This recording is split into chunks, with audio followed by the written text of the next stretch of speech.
આ એક અમેરિકાના પત્રકાર છે। શું આ પત્રકાર એ મહત્વનો એમણે ભૂમિકા ભજવી છે ખામેનીની હત્યા પાછળ? એ દુનિયાભરમાં એની ચર્ચા થઈ રહી છે એટલા માટે કારણ કે જ્યારે અમેરિકાએ ઓપરેશન પાર પાડ્યું ત્યારે એ ઓપરેશન પહેલા લગભગ ત્રણ વાર ડોનાલ્ડ ટ્રમ્પ સાથે એમની મુલાકાત થાય છે અને પછી આજે એ દાવો એમ કરી રહ્યા છે કે મારી પર એક મોટો કેસ થવા જઈ રહ્યો છે। એમણે એવું કર્યું છે, when you discovered the CIA has been reading your text in order to frame you for a crime। CIA એમના પર એક કેસ કરવા જઈ રહી છે એવો દાવો આ પત્રકારનો છે। હવે સોશિયલ મીડિયામાં થિયરી એવી ચાલી રહી છે કે જ્યારે એમણે ડોનાલ્ડ ટ્રમ્પ સાથે મુલાકાત કરી, થિયરીની વાત કરી રહ્યો છું, આમાં કોઈ સત્યતા નથી। લોકો એમ કહી રહ્યા છે કે જે ડોનાલ્ડ ટ્રમ્પ એમને એટલા માટે જ બોલાવી રહ્યા હતા કારણ કે ડોનાલ્ડ ટ્રમ્પને ખબર છે, આમના પર આરોપ એ લાગ્યો છે કે ઈરાનિયન સત્તા સાથે સંપર્કમાં હતા, એમણે ત્યાંના મોટા લીડરના ઇન્ટરવ્યૂ પણ લીધા હતા અને અમેરિકાના મેસેજ તે ઈરાનને પહોંચાડતા હતા એવો આરોપ તેમના પર લાગી રહ્યો છે, એવી ચર્ચાઓ થઈ રહી છે। એટલા માટે જ ડોનાલ્ડ ટ્રમ્પે એમને ઓવલ ઓફિસમાં બોલાવ્યા, એમના ફોટો રિલીઝ કર્યા અને ઈરાનની જનતાને, ઈરાનના જે લીડરશિપના નેતાઓ છે એમને એ વિશ્વાસ અપાવ્યો કે ડોનાલ્ડ ટ્રમ્પ ફક્ત બ્લફ કરી રહ્યા છે કે કોઈ એટેક નહીં કરે, એટલા માટે ખેમેની અને તેમના જે કમાન્ડર છે બધા થોડા ફ્રી રહ્યા અને એ ધ્યાન રાખીને લોકેશન મેળવીને એમના પર એટેક કરવામાં આવ્યો છે એવો દાવો, આ થિયરી ચાલી રહી છે।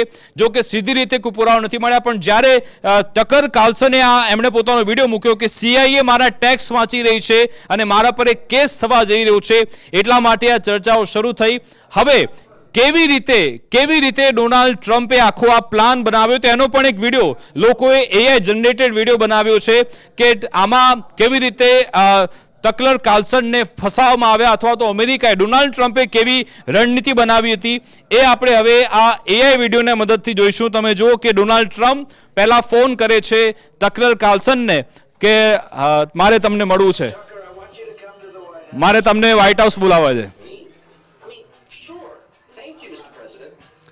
આ એ પત્રકાર છે જેમનો AI વિડીયો છે અને પછી એ ડોનાલ્ડ ટ્રમ્પને મળવા માટે જાય છે અને ત્યારબાદ ડોનાલ્ડ ટ્રમ્પ કહે છે કે હું ફક્ત બ્લફ કરી રહ્યો છું કે ઈરાન પર હું કોઈ એટેક નથી કરવાનો, આ રીતનો મેસેજ એ ટકર કાર્લસનને આપે છે। પછી દાવો થઈ રહ્યો છે કે ભાઈ ટકરને આ તમામ ઇન્ફોર્મેશન મળે છે ને ઈરાનને આપી દે છે કે ભાઈ આ ફક્ત બ્લફ છે, કોઈ એટેક થવાનું નથી। અને સામે જે IRGC ના કમાન્ડર છે એમને એક, અને તમે જુઓ કે ખામેનીને બેસાડવામાં આવ્યા છે અને વાત કરી રહ્યા છે, કન્ફર્મ મેસેજ મળી ગયો, અમેરિકા કોઈ એટેક નહીં કરે, એ લોકો ખુશી મનાવે છે અને એટલામાં જ પછી ફ્રીલી એ લોકો ફરવા લાગે છે અને આ જ તકનો લાભ લઈને અમેરિકા એટેક કરી દે છે। એક આ થિયરી ચાલી રહી છે, તમે જુઓ આ AI વિડીયો છે।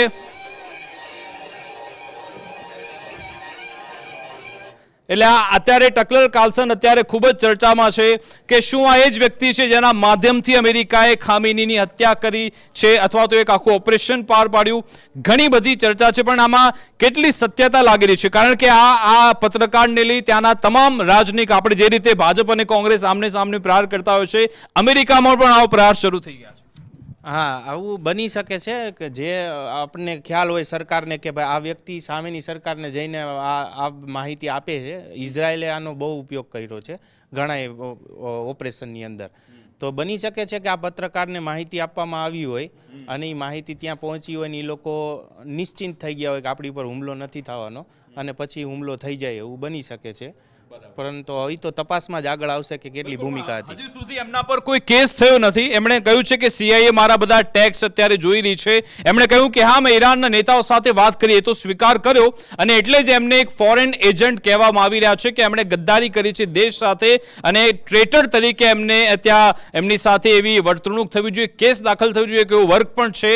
ડોનાલ્ડ ટ્રમ્પે વ્યક્તિગત રીતે આમના પર નિવેદન આપ્યું હતું કે જે મેક અમેરિકા ગ્રેટ અગેનના પાથ પર જે ટકર ચાલી રહ્યા તેમાંથી થોડા ભટકી ગયા છે એવી વાત પણ ટ્રમ્પે કરી હતી। એક આવી થિયરી ચાલી રહી છે, હવે જોવાનું રહેશે થિયરી સાચી છે કે કેમ, આવનારા દિવસોમાં તે બાબતે ખુલાસો થશે કે કેમ। આને લઈ બે ભાગ અહીંયા છે। એક એવું કહી રહ્યા છે કે આ તો ફ્રી સ્પીચનો મામલો છે, પત્રકાર વિદેશમાં કે દેશમાં કોઈની સાથે પણ વાત કરી શકે, જેમાં ખોટું શું છે? બીજા લોકો કહી રહ્યા છે કે તમે દેશ સાથે ગદ્દારી કરી છે। જોઈશું કે હવે આમાં શું થાય છે।